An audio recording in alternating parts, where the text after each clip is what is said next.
I love this part of the race, you know, when they're sat at the front stops and they're waiting for the umpire. Attention! Go! Kohler there, little glance over her left shoulder to see what she's about to embark upon. It's a long, lonely 2,112 metres of water stretching out in front of them. Kohler are now here. Lauren Henry trying to settle into an early rhythm. This will be a terrific experience. Whatever happens in the next few minutes, for this young athlete, it's going to be a good experience.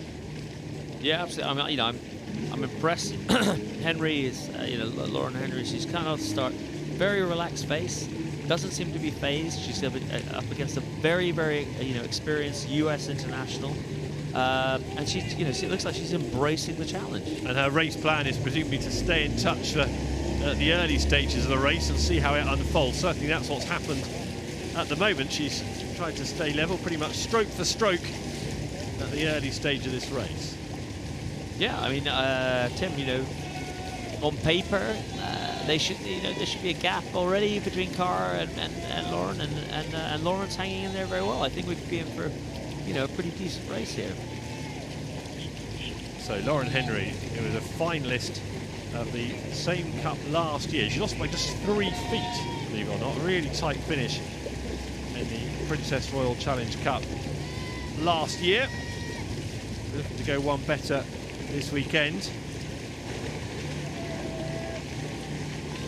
Yeah, lot of work goes into the, you know, the GB development program. You know, there's a lot of great coaches and strength and conditioning support.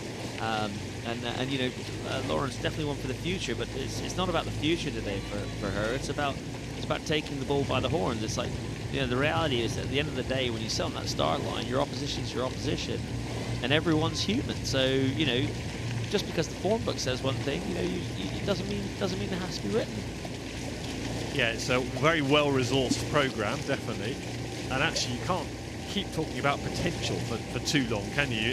I think sometimes you can see coaches and athletes get distracted by that sort of chat and really live in the now, and why not compete at this level? See some of the very best emerging early, don't you, at a tender age? How old were you when you started enjoying the success you did? Yeah, I was 14 years old. The mighty Monkton Combe School, well-established traditional rowing school. And you know, we spent many years losing to everyone. And when you started hitting the GB circuits, what sort of age were you there? I was 17, and it was in 1998, and I was in the Coxed Pair. Okay. But that's another story. But you know, the way I look at it, and the way I talk to any crews that I'm involved with, and you know, you sit on that start line and. You know, I remember, you know, sitting against much better pedigree schools when I was at Moncton, and the reality is, the end of the day, is everyone's human, and you know, you've got as good a shot to compete and to win any race, you know, based on the work that you put in to get there. Yeah. And things can happen, can't they? You never know what bit of luck you might get along the way, and you've got to be ready to take that chance if you do get a lucky break. At the moment, this is a decent race, isn't it? Both the singles in good shape. Looking from Leicester Rowing Club, Lauren Henry, and then from Texas, we've got Kohler, a very experienced athlete, the Olympic medalist from Clayton in California, the 31-year-old there. Yes, you know, Cara, you can see the way that she's looking down the boat. You know, she's looking between her legs, between her arms. She's looking at what's called the stern. You know, that triangle point at the back of her boat, and she's just focusing on that. And the reality is, at the end of the day, in rowing, you know, you can only control what you can control. And so she's got a pretty specific idea what kind of race plan she's going to do.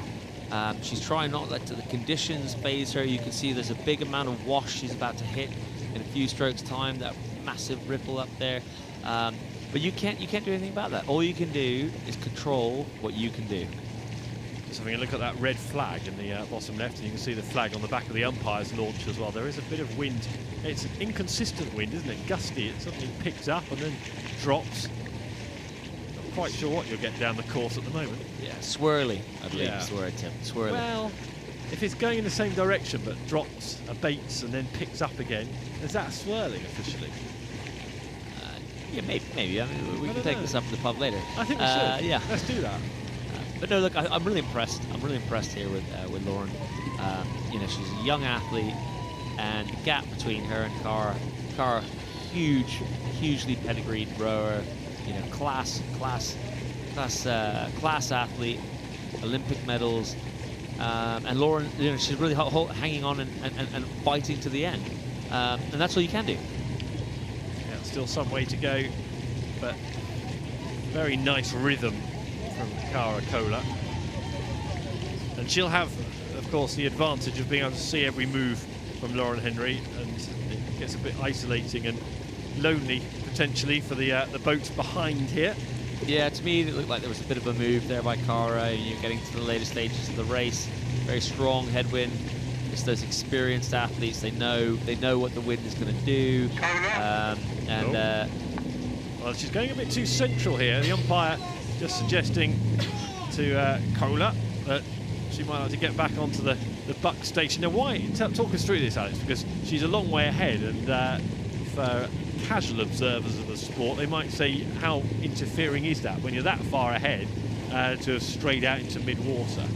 Yeah, I mean, look, it's a two-lane race, even though there's no buoys down the middle of the course here, and even if you're several lengths ahead of the crew behind or the sculler behind you, that the wash, which you can see that comes off the stern of the boat here, we can't quite see it in the picture now.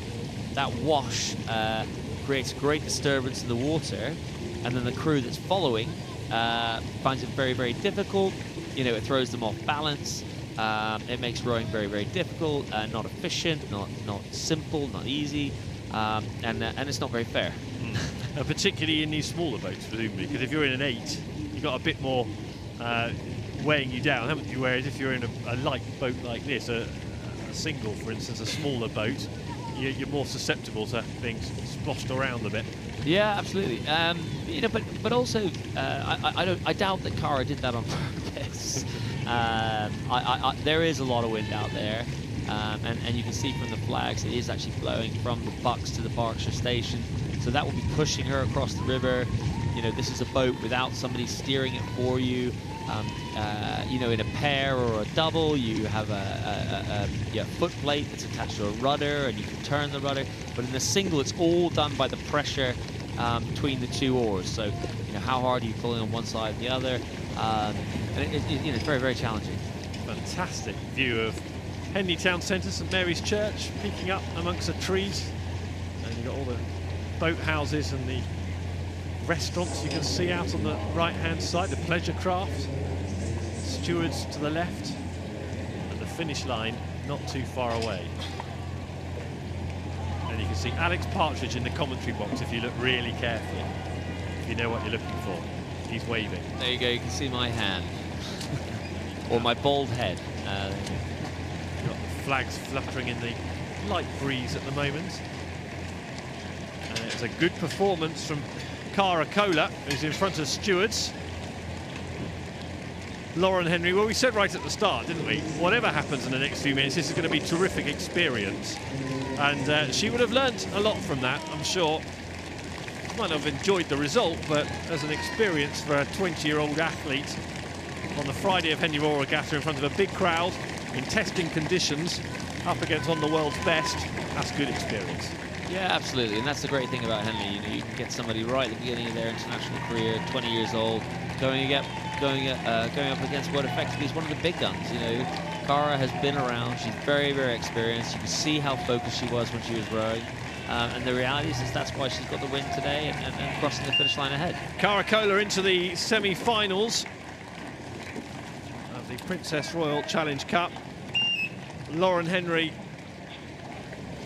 was in the final of this same cup last year, but won't be taking any further part this time round.